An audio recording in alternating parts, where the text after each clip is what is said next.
Okay, we're at the point now where we have to take out the ET sensor, the engine temperature sensor. That's this little animal right here. I've already got it loosened up. I'm going to turn it out. That's going to give us a little bit better access to our induction system.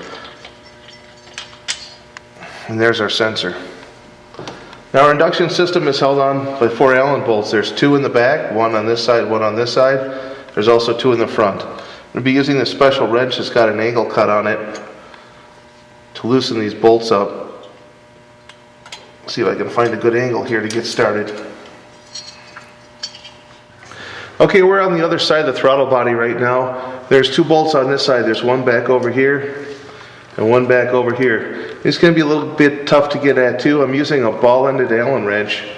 I'm going to go ahead and I'm going to turn this one out. Okay, our engine's ready now. We're going to be taking the rocker boxes off. We'll start with the front one. We'll work our way back to the back one.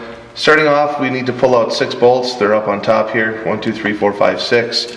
I'm going to go ahead and get started, and we'll be back when we get it off. Okay, we're ready to take the rocker boxes off the engine now.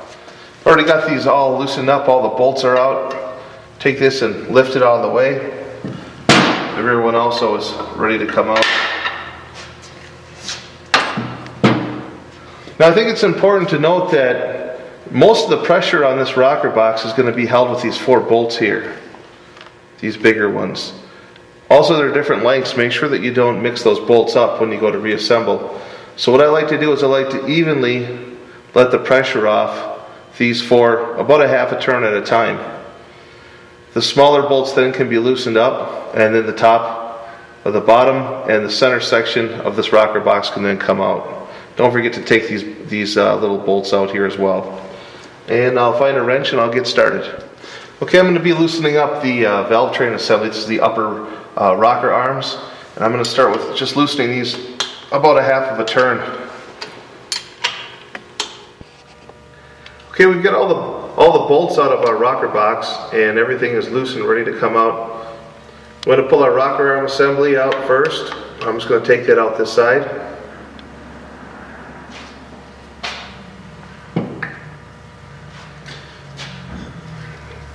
And then here's our lower rocker box. Pull that off. The gasket's being a little sticky, and that's what we've got. You could also pull the push rod tubes out of this, or the push rods themselves out at this time. Okay, it's time to loosen up the head now. We've got the rocker box out of the way. We've got 4 bolts that hold the head on. There's 1 here, 1 back here, and 1 back here. It's a 12.5 inch. Now sometimes these can be really hard to get loose. So the other thing I recommend is that you would loosen these 1/2 turn at a time so that you don't warp anything. So here we go. Okay, we got all the bolts out of our head now. It's ready to come off. Sometimes it takes a little bit of a tug or a little bit of a tap, and they usually come right off. Alright, straight up and out. Just repeat everything for the rear cylinder. Okay, we got the heads off. Now we've got the rear cylinder off already.